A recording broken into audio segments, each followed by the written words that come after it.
Hello my dear students, how are you. चलो, welcome है तुम लोगों का शिक्षा सारथी R2S2 में। मैं हूं राजेश कुमार और आज हम तुम लोग को 11th का बहुत ही इम्पॉर्टेंट और ऐसा कि जिसमें थोड़ा सा डाउट रहता है या लोग बहुत कम जानते हैं, उस टॉपिक को डील करने वाले हैं। तो आज का जो टॉपिक होने वाला है तुम्हारा, वो होने वाला है एंगल ऑफ फ्रिक्शन और एंगल ऑफ रिपोज का। समझना ध्यान से। 11th में जब आप पढ़ेंगे न्यूटन्स लॉ ऑफ मोशन, तो न्यूटन्स लॉ ऑफ मोशन में दो सेक्शन है, एक तो विदाउट फ्रिक्शन है और दूसरा विथ फ्रिक्शन है। तो जब फ्रिक्शन वाला सेक्शन में जाएंगे तो वहां पे एक टर्म आएगा जिसको आप बोलोगे क्या, इस टर्म का नाम है एंगल ऑफ फ्रिक्शन। सुनिएगा ध्यान से, एंगल ऑफ फ्रिक्शन। ठीक है, मान लो इसको हम डिनोट कर रहे हैं किसी एंगल थीटा से, ठीक है ना। और दूसरा चीज क्या पढ़ना है, एंड मैं लिख देता हूं, दूसरा क्या पढ़ना है, angle of repose. Angle of repose, angle of repose, है ना। इसको मैं किससे डिनोट कर रहा हूं, इसको मैं फाई से लिख दे रहा हूं, सिर्फ दोनों को डिफरेंशिएट करने के लिए कि एंगल ऑफ फ्रिक्शन क्या होता है और एंगल ऑफ रिपोज क्या होता है। ठीक है, तो चलो हम लोग समझते हैं। तो सबसे पहली बात तो ये बच्चा कि आप सबसे पहली बात ये समझो कि एंगल ऑफ फ्रिक्शन क्या है ना। तो एंगल ऑफ फ्रिक्शन की जब मैं बात करूंगा तो इसको मैं दोनों जगह तुमको सिखाता हूं कि मान लो हमारे पास एक ये रफ सरफेस है। ये क्या है बताइए मेरे को आप, ये ऐसा जो है एक रफ सरफेस है ना। ये रफ सरफेस है, ROUGH, क्या है, रफ सरफेस है। यस सर, इस रफ सरफेस का कुछ ना कुछ कोएफिशिएंट ऑफ फ्रिक्शन होगा। तो मान लो इसका कोएफिशिएंट ऑफ फ्रिक्शन जो है वो म्यू गिवन है। हाँ सर, समझ में आ गया। अब इस रफ सरफेस पे बच्चा, है ना, मानते हैं कोई एक ऑब्जेक्ट है से, ये हमारा ऑब्जेक्ट है और ऑब्जेक्ट का मास होगा कुछ, तो ऑब्जेक्ट का मास मान लेते हैं, सेंटर है इसका, तो मास इसका मान लेते हैं m है ना। तो एक ऑब्जेक्ट है जिसका मास m है, ठीक है। अब देखिए, जब इस मास पे आप इस डायरेक्शन में एक फोर्स लगाएंगे, तो ये बॉडी क्या होना चाहेगा, आगे की ओर मूव करना चाहेगा।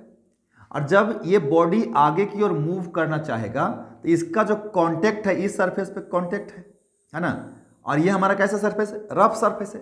तो कांटेक्ट सरफेस पे इस फोर्स को, जो चूंकि देखो ये इसका जो बॉडी का जो बॉटम सरफेस है वो इस सरफेस पे राइट तरफ जाना चाहेगा, तो इसको अपोज करने के लिए, रोकने के लिए फ्रिक्शन इधर की तरफ लगेगा, तो इस पे एक फ्रिक्शन लगेगा, है ना। किधर की तरफ भाई, इधर की तरफ, है ना। तो मान लेते हैं कि इधर फ्रिक्शन लगा, इधर की तरफ एक फ्रिक्शन लगा, जिस फ्रिक्शन की वैल्यू है यहां से इधर की तरफ, इस फ्रिक्शन को हम लोग ले रहे हैं F।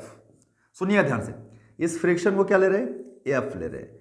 सुनना बच्चा लोग, ये हमारा कैपिटल F है, ये हमारा एक्सटर्नल फोर्स है। ये क्या है, एक्सटर्नल फोर्स है, और ये हमारा फ्रिक्शन फोर्स है। तो मैं यहां लिख देता हूं, F जो है वो एक्सटर्नल फोर्स है, एक्सटर्नल फोर्स है, और स्मॉल f जो है वो फ्रिक्शन फोर्स है, ठीक है। अब देखिए, ये फ्रिक्शन लगेगा, यहां तक तो कोई दिक्कत नहीं है। अगर ये मास है तो इसका कुछ वेट भी होगा, तो मास का वेट किधर लगता है, नीचे की तरफ लगता है। तो मान लीजिए मास का जो वेट है वो नीचे की तरफ लग रहा होगा, इधर की तरफ वेट लग रहा होगा कितना, mg। और इस कॉन्टेक्ट सरफेस पे ऊपर की तरफ नॉर्मल रिएक्शन लगेगा, तो ऊपर की तरफ एक नॉर्मल रिएक्शन लग जाएगा n।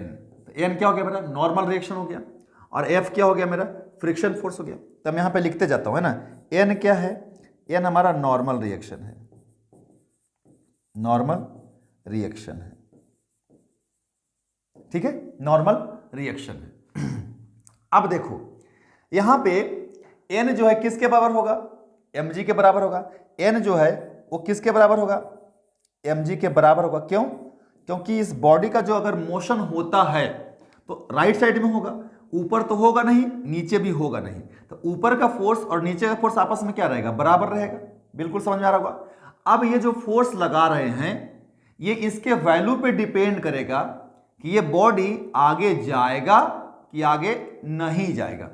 अगर ये फ्रिक्शन इतना हो कि इस एक्सटर्नल फोर्स को रोक ले तो फिर नहीं जाएगा, लेकिन अगर हमारा एक्सटर्नल फोर्स इस फ्रिक्शन फोर्स से ज्यादा हो जाए तो बॉडी क्या चला जाएगा, आगे चला जाएगा, है ना। तो बोले सर ये तो फ्रिक्शन का फोर्स का वैल्यू तो चेंज होता रहेगा। बिल्कुल चेंज होता रहेगा। स्टैटिक कंडीशन में फ्रिक्शन फोर्स क्या होता है, सेल्फ एडजस्टेबल होता है, वेरिएबल होता है, और वो उतना ही होता है जितना एक्सटर्नल फोर्स है। लेकिन अगर मेरा फ्रिक्शन की बात हम करें तो भाई किसी सरफेस का फ्रिक्शन मैक्सिमम ज्यादा से ज्यादा कहां तक हो सकता है, तो वो तो लिमिटिंग वैल्यू तक ही हो सकता है ना। तो अगर मेरा एक्सटर्नल फोर्स इस फ्रिक्शन के लिमिटिंग वैल्यू से ज्यादा हो जाए तो बॉडी आगे चला जाएगा, लेकिन एनी हाउ फ्रिक्शन तो पीछे ही लगेगा।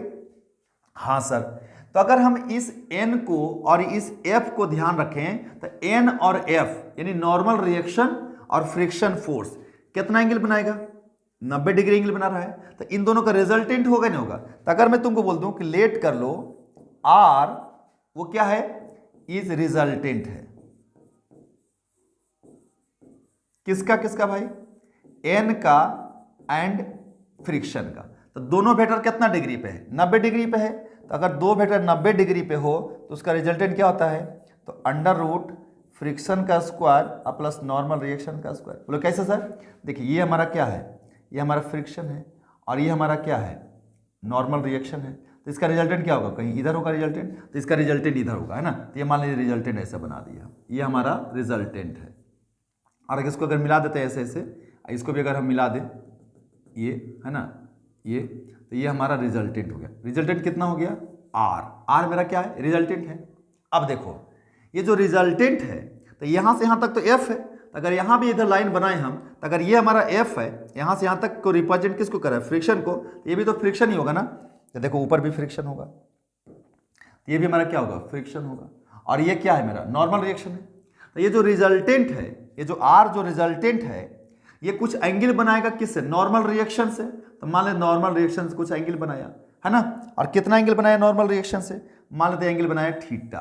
कितना एंगल बनाया, थीटा। तो अगर बोलो कि इफ आर जो है मेक्स एंगल थीटा किसके साथ, विथ एन, यानी किसके साथ, नॉर्मल रिएक्शन के साथ, तो इसी थीटा को बोलते हैं एंगल ऑफ फ्रिक्शन, है ना। इसी थीटा को क्या बोलते हैं, एंगल ऑफ फ्रिक्शन। तो अगर थीटा को डेफिनेशन लिखना पड़ेगा तो क्या हो जाएगा, देखो तो थीटा कौन बनाया है एंगल, सर आर बनाया है। आर क्या है, आर रिजल्टेंट है। किसका किसका रिजल्टेंट है, तो फ्रिक्शन का और नॉर्मल रिएक्शन का। और एंगल ये जो आर है वो बना कहां से रहा है, तो नॉर्मल रिएक्शन से बना रहा है। तो अगर इसका हम डेफिनेशन लिखें किसका, एंगल ऑफ फ्रिक्शन का, तो कैसे लिख सकते हैं बच्चा, तो देखो यहां ध्यान से हम लिख रहे हैं एंगल ऑफ फ्रिक्शन का डेफिनेशन, है ना। क्या लिख रहे हैं हम लोग कि एंगल ऑफ फ्रिक्शन को लिख रहे हैं, एंगल ऑफ फ्रिक्शन, है ना। ये क्या है, तो बोलो कि सर कि एंगल ऑफ फ्रिक्शन क्या है, it is the angle, it is the angle formed by, किसके द्वारा बना है, रिजल्टेंट, है ना, फॉर्म बाय रिजल्टेंट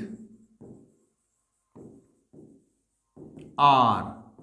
किसका किसका है, resultant of friction and normal reaction. Resultant किसका किसका है, फ्रिक्शन एंड नॉर्मल रिएक्शन का है, नॉर्मल रिएक्शन।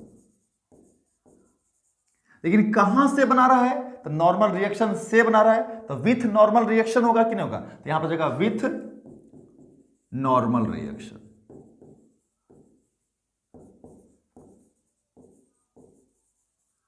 सुनिएगा ध्यान से, यानी कि ये जो थीटा कैसे लिखे कि it is the angle formed by resultant of friction and normal reaction with normal reaction. समझ में बात को, इसकी जरूरत क्या है, तो इसी को it is use to calculate, समझना ध्यान से, यही यूज होता है, it is used to calculate the coefficient of friction, coefficient of friction.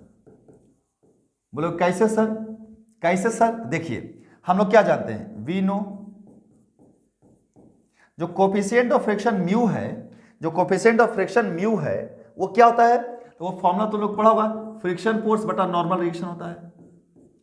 Friction force बटा नॉर्मल रिएक्शन को क्या बोलते हैं, कोफिशिएंट ऑफ फ्रिक्शन बोलते हैं। और यहाँ पे देखो इस ट्रायंगल दिख रहा है तुमको, तो इस ट्रायंगल में ट्रायंगल के सामने परपेंडिकुलर होगा, और जिस लाइन से एंगल में उसको क्या बोलेंगे, बेस।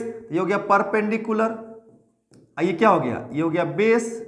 तो tan अगर निकालेंगे तो परपेंडिकुलर और बेस, और क्या आएगा F by N. F by N क्या है, म्यू है। तो अगर मैं तुमको बोलूं फ्रॉम ट्राइंगल, इसको मैं ओ बोल दूं, इसको ए बोल दूं, इसको क्या बोल दूं, बी, है ना। तो लिखूंगा from triangle O A B. तो देखो ध्यान लिख सकते हैं ना कि from triangle O A B, दिख रहा है ओ ए बी, पीछे जाओ थोड़ा सा, ये है हमारा ओ ए बी, है ना। यहां पे बना भी देते हैं चाहे तो, है ना। ये था हमारा, और ये था, और ये था। ये लाइन आर को रिप्रेजेंट कर रहा था, ये लाइन फ्रिक्शन को रिप्रेजेंट कर रहा था, ये लाइन किसको, नॉर्मल रिएक्शन को रिप्रेजेंट कर रहा था, और ये हमारा बॉडी था यहाँ पे, यही एंगल थीटा था। तो क्या हो जाएगा बताओ मेरे को, तो tan थीटा अगर लिखना चाहें तो tan theta is equal to perpendicular by base, है ना। और परपेंडिकुलर की जगह पर क्या है, एफ है, क्योंकि थीटा के सामने परपेंडिकुलर होता है, तो यहाँ जगह एफ, और बटा बेस में कौन है, ये एन है, एन हो जाएगा। तो देखिए tan थीटा बराबर कितना हो जाएगा बताइए, एफ बाई एन हो जाएगा, ये हो गया। अगर इसको मैं क्वेश्चन नंबर 2 बोल दूं, इसको जो पहले लिखा था ना, ये म्यू बराबर कितना, एफ बाई एन, इसको अगर बोल दूं मैं 1, तो 1 और 2 से देखो बराबर है, एफ एफ बाई 1, एफ 1, तो फ्रॉम 1 एंड 2 अगर मैं ले लूं यहां से, है ना, तो इसलिए बोल सकते हो तुम कि फ्रॉम 1 एंड 2 क्या हो जाएगा भाई, कि tan थीटा जो है वो म्यू के बराबर हो जाएगा, हो जाएगा कि नहीं हो जाएगा। और अगर थीटा निकालना चाहे तो tan इनवर्स म्यू हो जाएगा, है ना। देखिए यही हमारा एंगल ऑफ फ्रिक्शन होता है। और टैंजेंट जो होता है ना, ये ध्यान रखना है, ये जो टैंजेंट है, टैन का मतलब टैंजेंट है, किसका, tangent of angle of friction, angle of friction, यानी एंगल थीटा है एंगल ऑफ फ्रिक्शन, उसका टैन यानी टैंजेंट। तो tangent of angle of friction क्या हो जाएगा, कोफिशिएंट ऑफ फ्रिक्शन हो जाएगा, कोफिशिएंट ऑफ फ्रिक्शन हो जाएगा,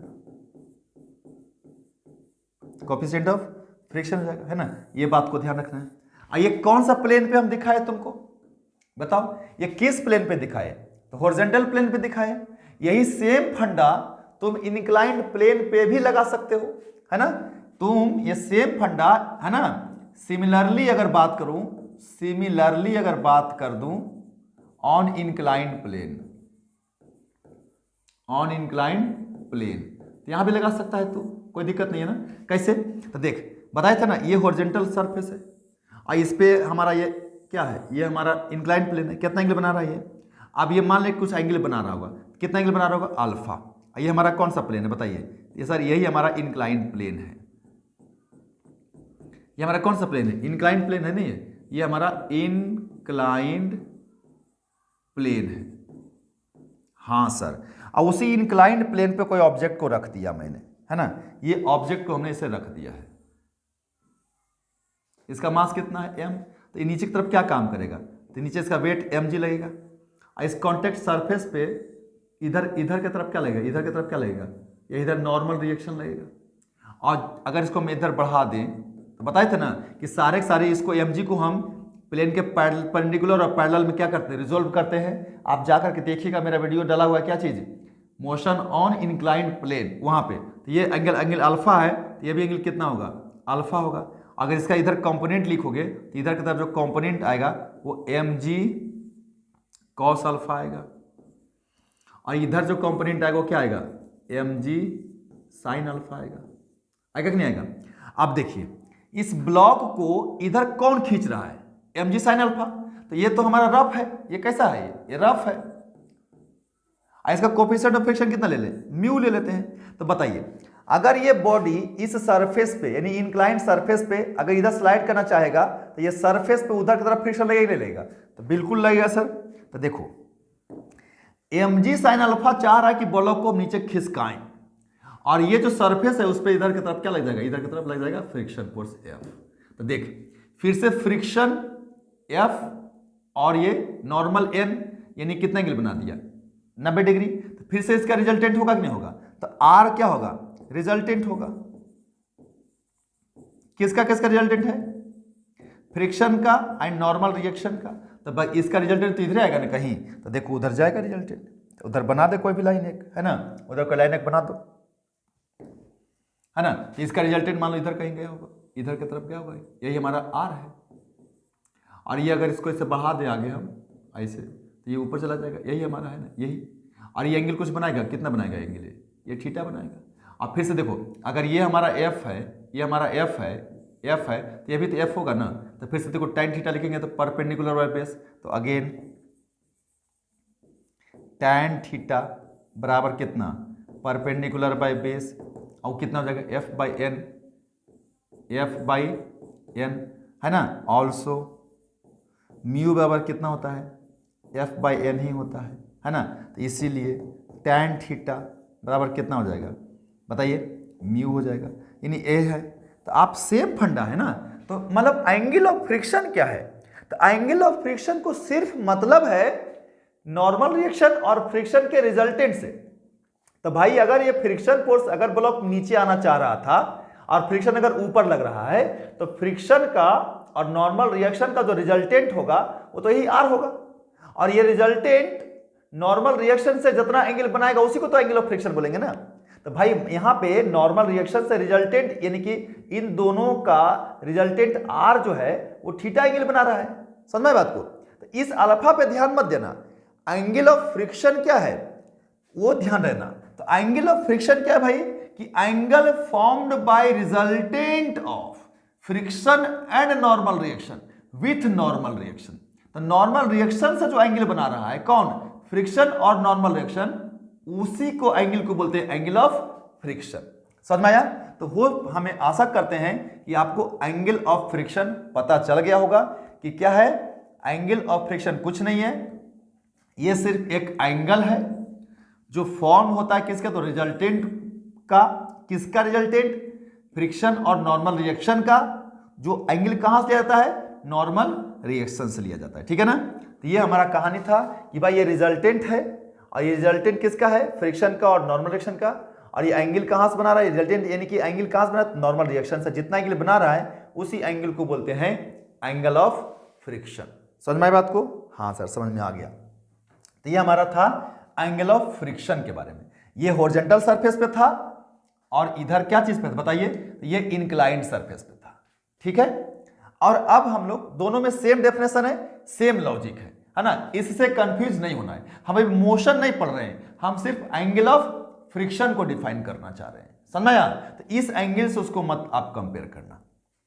चलिए सर ये तो समझ में आ गया है ना। और अब हम बात करते हैं किसका बताओ, तो अब हम बात करते हैं एंगल ऑफ रिपोज का। तो चलिए अब हेडिंग लगाएंगे हम लोग क्या चीज, एंगल ऑफ रिपोज।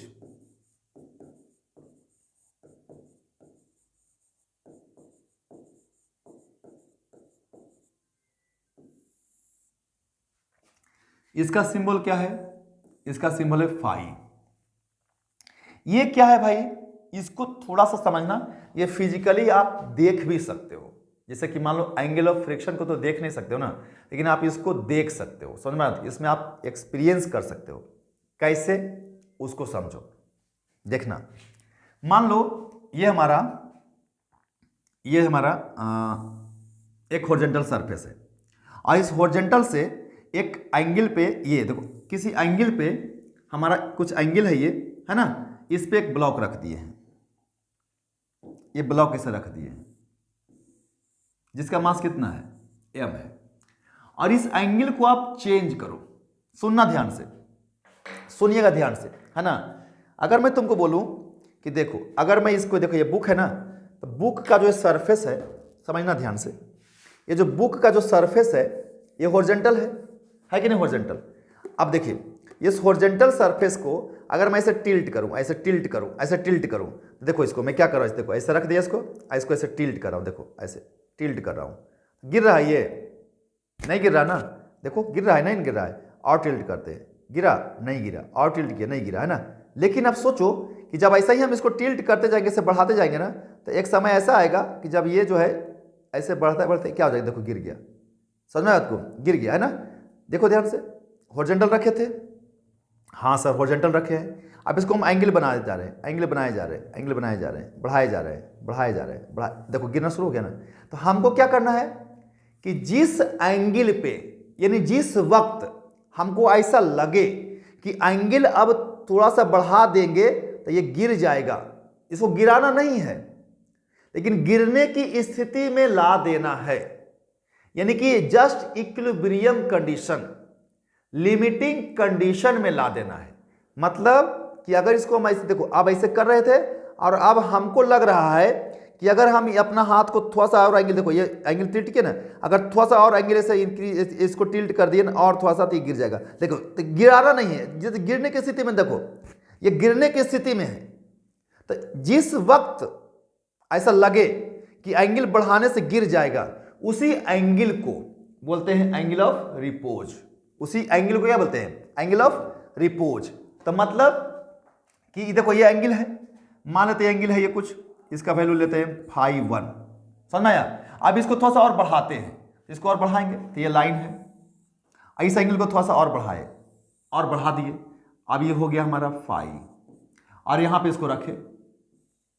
अब क्या है कि इसके बाद अगर और बढ़ाएंगे ना तो ये नीचे गिर जाएगा, है ना। ये हमारा क्या है, अब जब इससे ज्यादा है कि नहीं है, तो जिस एंगल पे, यानी अब इसके बाद इसको बढ़ाएंगे ना और यानी इसको और ऊपर करेंगे ना तो ये ब्लॉक के नीचे गिर जाएगा, है ना। तो गिरना नहीं है। तो बोल रहे हैं क्या कि इसको अगर लिखना चाहें हम तो लिख सकते हैं कि it is the angle of inclination, है ना, एट विच द ब्लॉक है ना comes in a position to just slide down, है ना, on plane। कब जी, if, है ना, any further increase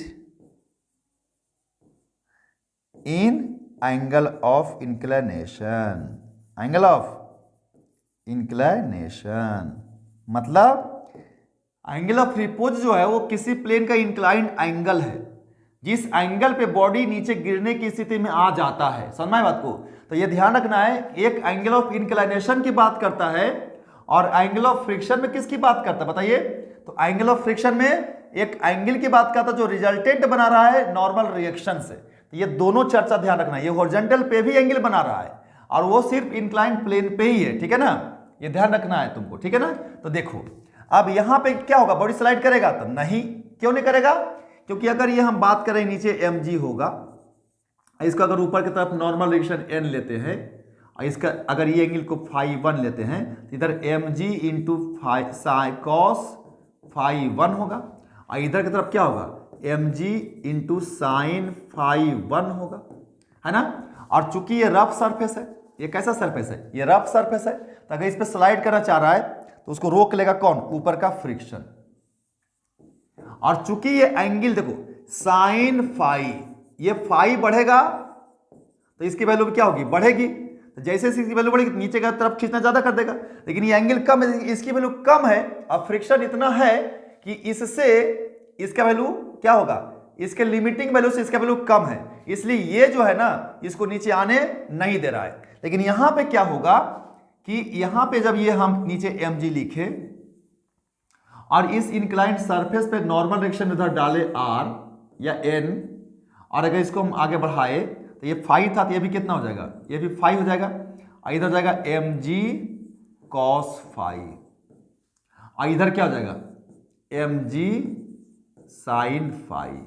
अब देखिए फाई को हम बढ़ा दिए हैं तो इसकी वैल्यू भी क्या हो गई है, बढ़ गई है। और अब उसको जो रोकने वाला फ्रिक्शन है, इसको जो इधर की तरफ जो रोकने वाला यहाँ पे फ्रिक्शन है इधर की तरफ F जो है ना, अब ये जो है ना लिमिटिंग पे आ चुका है। यानी कि ये जितना फ्रिक्शन मैक्सिमम लगा सकता था उतना वैल्यू इसका हो गया है। समझना है बात को, कैसे हो गया है? एंगल बढ़ाते बढ़ाते इतना बढ़ा दिए हैं कि इसका वैल्यू mg sin फाई का वैल्यू इस फ्रिक्शन यानी इस सरफेस पे लगने वाले लिमिटिंग फ्रिक्शन के बराबर हो गया है। और अगर अब थोड़ा सा भी एंगल बढ़ाएंगे तो इसकी वैल्यू बढ़ जाएगी और ये नीचे स्लाइड करना शुरू कर देगा, ठीक है ना। तो इसी लिमिटिंग वाला को बोलते हैं एंगल ऑफ रिपोज। जिस वक्त ऐसा लगे कि थोड़ा सा भी एंगल बढ़ाए तो ये नीचे क्या हो जाएगा? फिसल जाएगा, स्लाइड कर जाएगा। उसी कंडीशन पे जो एंगल है ना, उस एंगल को बोलते हैं एंगल ऑफ रिपोज। समझ में आया? तो यानी ये कैसा कंडीशन है सर? ये लिमिटिंग कंडीशन है कि नहीं है? तो देखिए तो बोल सकते हो कि फॉर लिमिटिंग कंडीशन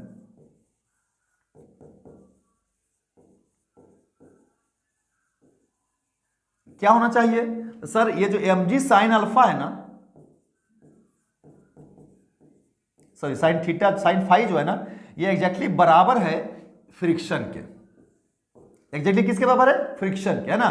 ताकि ये नीचे नहीं आ रहा है, लेकिन अगर इसके थोड़ा सा भी बढ़ेगा तो अब ये तो फिक्स है। ये तो क्या है? ये तो लिमिटिंग है, अब इससे ज्यादा हो ही नहीं सकता। तो ये अब क्या हो जाएगा? नीचे स्लाइड कर जाएगा। यही हमारा इक्विलिब्रियम कंडीशन या लिमिटिंग कंडीशन पे जो एंगल है उसको बोलते हैं एंगल ऑफ रिपोज। तो इसको निकाल देते हैं। देखिए ऑल्सो ऊपर तो जाएगा नहीं, नीचे जाएगा नहीं, तो ये नॉर्मल रिएक्शन किसके बराबर होगा? mg cos। तो n जो होगा किसके बराबर होगा? mg cos फाई के बराबर होगा। हाँ सर। और फ्रिक्शन क्या होता है? फ्रिक्शन क्या होता है? फ्रिक्शन क्या होता है बताइए? तो म्यू I2 में क्या होता है? n होता है। हाँ सर। n कितना है? mg cos फाई है, तो इसको ऐसे लिख सकते हो, म्यू जो कोफिशिएंट ऑफ फ्रिक्शन है उस सरफेस का, इस सरफेस का कोफिशिएंट ऑफ फ्रिक्शन कितना ले लेंगे? म्यू। तो म्यू ले लिए। और n कितना बचा? mg cos फाई है, तो यहां हो जाएगा mg cos फाई। तो ये क्या आया? फ्रिक्शन आया। तो यहां पे रख देंगे फ्रिक्शन की वैल्यू किस में? 1 में। तो 1 में रख दीजिए, पुट कर दीजिए फ्रिक्शन की वैल्यू, है ना। तो लिखेंगे put the value of f in equation 1। तो 1 क्या था बच्चा यहाँ पे? यहाँ पे था mg साइन अल्फा, तो बराबर f। तो mg sine alpha sine phi बराबर mu into mg cos phi.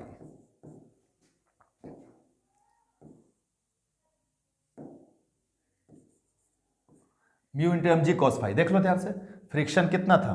Mu mg cos phi था ना, तो म्यू mg cos फाई लिख दिए। तो यहां से mg और mg क्या हो चुका है? कैंसिल हो चुका है। mg से mg क्या हो चुका है? कैंसिल हो चुका है। तो यहां से क्या आया है? साइन फाई बराबर म्यू इंटू कॉस फाई। इसको इधर भागा दोगे तो sine phi by cos phi is equal to mu आ जाएगा। आ जाएगा tan phi. Tan phi is equal to क्या आ जाएगा? म्यू। इसलिए फाई जो होगा हमारा क्या होगा यहाँ पे? म्यू। तो टेन इनवर्स म्यू। समझ में बात को? तो ये ध्यान रखना है। अब बच्चा क्या सोचता है कि सर एंगल ऑफ फ्रिक्शन जो होता है, एंगल ऑफ फ्रिक्शन जो होता है यानी कि tan थीटा वो भी म्यू होता है, और एंगल ऑफ रिपोज जो होता है यानी tan फाई वो भी म्यू होता है। तो इसीलिए हम बोल सकते हैं कि tan फाई जो है वो tan थीटा हो गया। इसके अंदर फाई किसके बराबर है? थीटा के बराबर है। तो एंगल ऑफ रिपोज और एंगल ऑफ फ्रिक्शन बराबर है, तो सर दोनों तो सेम चीज है, क्योंकि यहां भी tan फाई आया है और वहां भी tan आया है। तो नहीं बच्चा, ध्यान रखना है ना, ये जो फाई है ना, ये एंगल किसी इंक्लाइन प्लेन का एंगल है जहां पे बॉडी स्लाइड करने की स्थिति में है। लेकिन एंगल ऑफ फ्रिक्शन जो है बच्चा, वो जरूरी नहीं कि एंगल ऑफ इंक्लिनेशन है। देखो वो हमारा angle between normal reaction and resultant है। समझ में आया? तो यहां पे क्या है ना कि लिमिटिंग कंडीशन के लिए सिर्फ दोनों का वैल्यू सेम है। रिपोज का जितना एंगल आएगा उतना ही एंगल फ्रिक्शन का आएगा, यानी एंगल ऑफ फ्रिक्शन आएगा, ठीक है ना। तो दोनों वैल्यू सेम है, लेकिन दोनों सेम चीज नहीं है। एंगल ऑफ फ्रिक्शन क्या है? वो angle between resultant and normal reaction है, और ये ये एंगल ऑफ इंक्लाइंड प्लेन है, समझ में आया, यानी एंगल ऑफ इंक्लाइनेशन है। क्लियर? जहां पे कोई भी बॉडी क्या हो जाता है, यानी एक ऐसा एंगल हॉरिजॉन्टल प्लेन से, यानी कि ये अगर ये हॉरिजॉन्टल है, ये हॉरिजॉन्टल है, तो एक ऐसा एंगल जहां पे बॉडी क्या करना शुरू कर दे, स्लाइड करने की, देखो स्लाइड करने की, स्लाइड कर एकदम, देखो ऐसा कर रहा है ना, तो स्लाइड करने की स्थिति में आ जाए, तो इस एंगल को बोलते हैं, नहीं जो एंगल बनाया ये प्लेन, देखो ये प्लेन को ऐसे करे ना, ऐसे ऐसे था ये प्लेन, ये हाथ मेरा हॉरिजॉन्टल अगर मान लो ऐसे, तो ऐसे आया नहीं है, ये जो एंगल बनाया मेरा हाथ हॉरिजॉन्टल लाइन से, इस एंगल को बोलते हैं एंगल ऑफ रिपोज। समझ में आया? तो angle of repose angle of inclination है किसी प्लेन का, जबकि एंगल ऑफ फ्रिक्शन वो क्या है, angle formed by resultant from normal reaction है। तो प्लीज दोनों में कंफ्यूज नहीं होइएगा और दोनों बातें को आप अच्छे से ध्यान रखिएगा। समझ में बात को? तो ये था हमारा क्या चीज, एंगल ऑफ फ्रिक्शन और एंगल ऑफ रिपोज का चर्चा। समझ में बात को? तो होप, आशा करते हैं आपको अच्छे से समझ में आ गया होगा। ठीक है, ऐसा ही मजेदार आपको वीडियोस कॉन्सेप्ट वाइज मिलता रहेगा हर एक सब्जेक्ट का, है ना। आप मेरे चैनल को सब्सक्राइब करिए, लाइक करिए, है ना। और अगर डिटेल्स में आप पूरा कोर्स ज्वाइन करना चाहते हैं तो मेरा ऐप डाउनलोड करिए, शिक्षा सारथी R2S2 गूगल प्ले पे, और वहाँ पे आप हमारे डिफरेंट कोर्सेज को परचेज कर सकते हैं। Okay, thank you very much.